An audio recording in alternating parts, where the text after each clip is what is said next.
گوجری زبان میں اپڈیٹ سنیے۔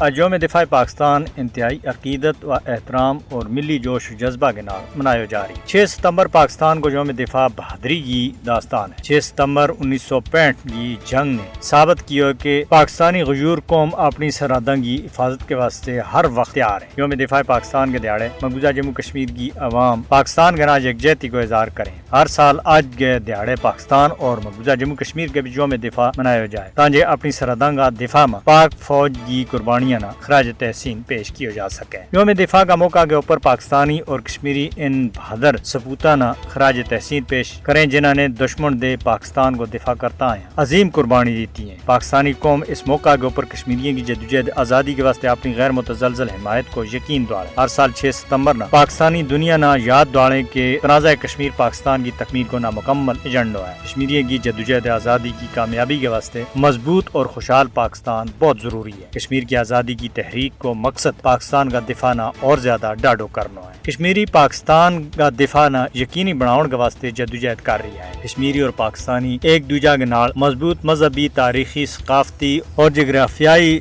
رشتوں کے بیچ بندھیا ہوا ہے۔ قائد اعظم محمد علی جناح اور نے کہ خوب کیا ہے کہ کشمیر پاکستان کی شاہراہ ہے۔ پاکستان نے کشمیر کا رہن والا کدے بھی ایکلو نہیں چھوڑے ہو۔ پاکستان کی مسلح افواج ہر طرح کا اندرونی اور بیرونی خطرات کے خلاف دفاع وطن کے واسطے پرعزم ہے۔ پاکستان نہ نقصان پہنچاؤن کی ہر کوشش کو منہ توڑ جواب اس سے پہلا میں دیتا اور آئندہ بھی دیتا جائے گا۔ پاکستان کا بہادر بیٹا پاکستان کے نال نال مقبوضہ جموں کشمیر میں اپنا بھائیاں کا دفاع کے واسطے تیار ہے۔ کل بات یورپ کانفرنس کا وائس چیئرمین غلام احمد گلزار اور پاکستان نہ یوم دفاع کا موقع کے اوپر مبارکباد دیتا ہوا 1965 کی جنگ کا ان ہیروز نہ شاندار خراج عقیدت پیش کیا جنہوں نے مادر وطن کا دفاع کے واسطے اپنی جانوں کا نذرانہ پیش کیا اور دشمن کا ناپاک عزائم نہ خاک کے بھی ملا دیتا۔ یوم دفاع پاکستان کا موقع کے اوپر پاکستانی صدر عارف الوی اور نے کیا کہ وطن کا بہادر سپوتا نے دشمن کے خلاف بے خوفی دے لڑتا ہوا تاریخ کو روشن باب رقم کیا۔